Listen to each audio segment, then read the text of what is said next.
Pengertian VAM (Vogel Approximation Method) adalah metode heuristik yang digunakan untuk menentukan solusi awal dalam penyelesaian masalah transportasi dalam penelitian operasi atau operational research. Masalah transportasi ini bertujuan untuk mendistribusikan barang sejumlah sumber suplai ke sejumlah tujuan demand dengan biaya total seminimal mungkin. Langkah-langkah Vogel Approximation Method atau VAM. 1. Hitung penalti untuk setiap baris dan kolom. Penalti yaitu selisih antara dua biaya terendah di baris atau kolom tersebut. 2. Pilih baris atau kolom dengan penalti tertinggi. 3. Ini menunjukkan potensi kerugian biaya terbesar jika tidak diprioritaskan. 4. Di baris atau kolom terpilih, alokasikan sebanyak mungkin ke sel dengan biaya terkecil. Alokasikan sesuai supply atau demand pilih yang lebih kecil. Kurangi supply dan demand sesuai alokasi. 5. Jika supply atau demand jadi 0, coret baris atau kolom tersebut. 6. Jika supply demand sekaligus 0, coret salah satu, prioritaskan untuk menjaga keseimbangan. 7. Ulangi langkah 1-4 sampai semua kebutuhan terpenuhi.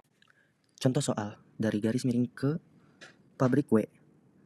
Gudang A RP20, gudang B RP5, gudang C RP8, kapasitas pabrik 90. Pabrik H RP15, gudang B RP20, gudang C RP10, kapasitas pabrik 60. Pabrik P RP25, gudang B RP10, gudang C RP19, lalu kapasitas pabrik 50. Kebutuhan gudang A 50, gudang B 110, gudang C 40, kapasitas pabrik kebutuhan gudang totalnya 200. Ubah tabel menjadi tabel di bawah. Dari ke gudang A pabrik W 20, gudang B pabrik W 5, gudang C pabrik W 8, lalu kapasitas pabrik W itu 90. Lalu pabrik H gudang A 15, gudang B 20, gudang C 10, lalu kapasitas pabrik 60. Lalu di pabrik P itu gudang A 25, lalu di gudang B 10, gudang C 19, lalu kapasitas pabrik P itu 50. Kebutuhan gudang A 50, gudang B 110, gudang C 40, lalu kapasitas pabrik total kebutuhan gudang 200. Baik, di sini saya akan menjelaskan bagaimana langkah-langkah penyelesaian model transportasi melalui metode VAM atau Vogel Approximation Method. Langkah pertama, kita akan mencari selisih antara baris dan kolom. Cara mencari selisihnya, mencari dua nilai selisih yang terendah, yaitu ada nilai 8 dan 5. Mencari selisihnya mendapatkan hasil 3. Baris kedua, yaitu nilai terendah memiliki dua nilai terendah, yaitu ada 15 dan 10, menjadi 5. Dan baris ketiga, yaitu ada 19 dan 10, yaitu 9. Selanjutnya, kita mencari selisih antara kolom dan baris yang memiliki dua nilai terendah, yaitu ada 20 dan 15, yaitu 5. Dan 10 dikurang 5 yaitu ada 5, dan 2 ini didapatkan dari 10 dikurang 8. Selanjutnya, kita mencari nilai selisih terbesar antara kolom, yaitu ada di 9. 9 ini merupakan nilai dengan selisih terbesar dan selanjutnya itu cari sel dengan biaya terkecil pada kolom dan isikan dengan kapasitas maksimal pada sel, yaitu antara 3 baris ini yang memiliki nilai kapasitas yang minimum itu ada pada 10. Jadi kita mengisi 50 karena kapasitas gudang maksimalnya itu ada 50. Selanjutnya kita mencari nilai selisih terbesar pada kolom, itu ada 5, dan selanjutnya kita bakal masukkan nilai ke sel dan mencari nilai sel yang terkecil, yaitu ada 5. Kita memasukkan berapa kurangnya kebutuhan gudang setelah dimasukkan 50 pada gudang ketiga, yaitu 110 dikurang 50 ada 60. Jadi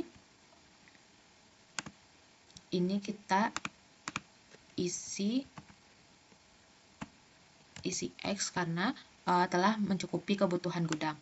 Berarti toko 2 udah kapasitas penuh, dan untuk gudang 3 juga kapasitas penuh.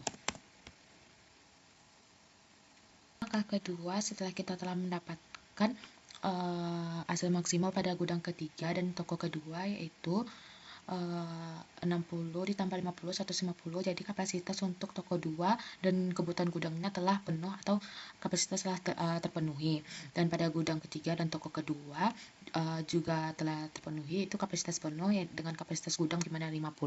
Jadi kita isikan X atau strip dikarenakan kapasitas maksimum telah diambil pada toko kedua. Langkah selanjutnya kita mencari lagi selisih antara baris dan kolom dengan memasukkan nilai 20 dan 8. Jadi 20 dikurang 8 sama dengan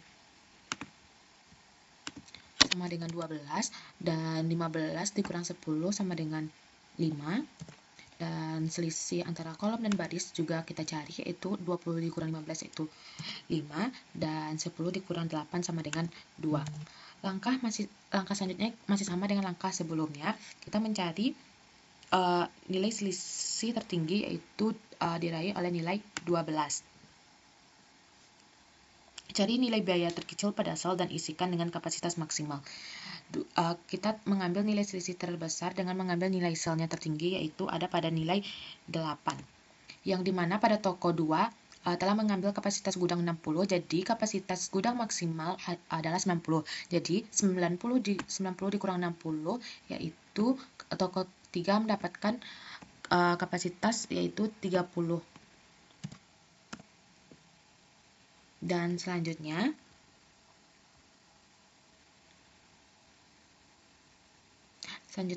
pada 30. Jadi toko 3 telah memenuhi kebutuhan gudangnya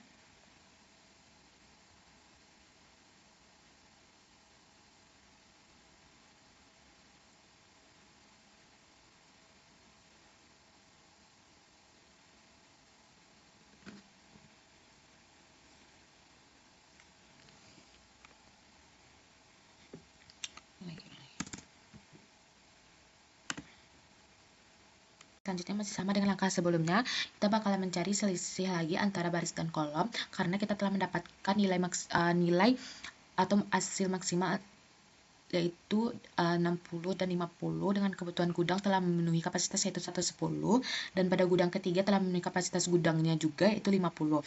Selanjutnya kita mencari selisih antara toko 1 dan toko 3 yaitu 20 dikurang 8 sama dengan